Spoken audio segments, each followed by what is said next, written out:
দেখে মনে হচ্ছে বলিউডের কোনো রোমান্টিক নায়ক, কিন্তু না, এটা আমাদের বাংলাদেশের নাপিত ও বিতর্কিত টিকটকার অপু ভাই।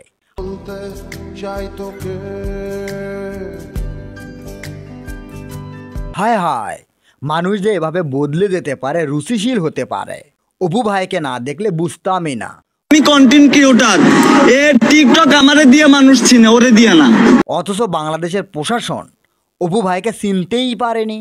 দাঙ্গা হাঙ্গামার জেরে অপু ভাইকে গ্রেপ্তার করেছিল পুলিশ।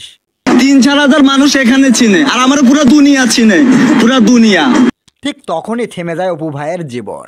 জেল হাজতে কাটাতে হয় কিছু সময়, বুঝতে পারছেন, পুরো দুনিয়া। তারপর জেল থেকে বের হয়ে অপু ভাই পাড়ি জমায় দুবাইয়ে। সেখানে গিয়ে চাকুরি নেয় সেলুনে, পটিয়ে ফেলে দুবাইয়ের শেখ কন্যাকে। তারপর থেকেই শুরু করে অপু ভাই তার রাজ, যা বাংলা সিনেমার নায়কদের পিছনে ফেলতে পারে। অপু ভাইয়ের ভিডিও সেটআপগুলো দেখলে সেটা পরিষ্কার বোঝা যায়। সো এখন আর বলতে বাধা নেই, অপু ভাই একটা রতন ছিল। সো বাংলাদেশের নেক্সট সুপারস্টার অপু ভাই।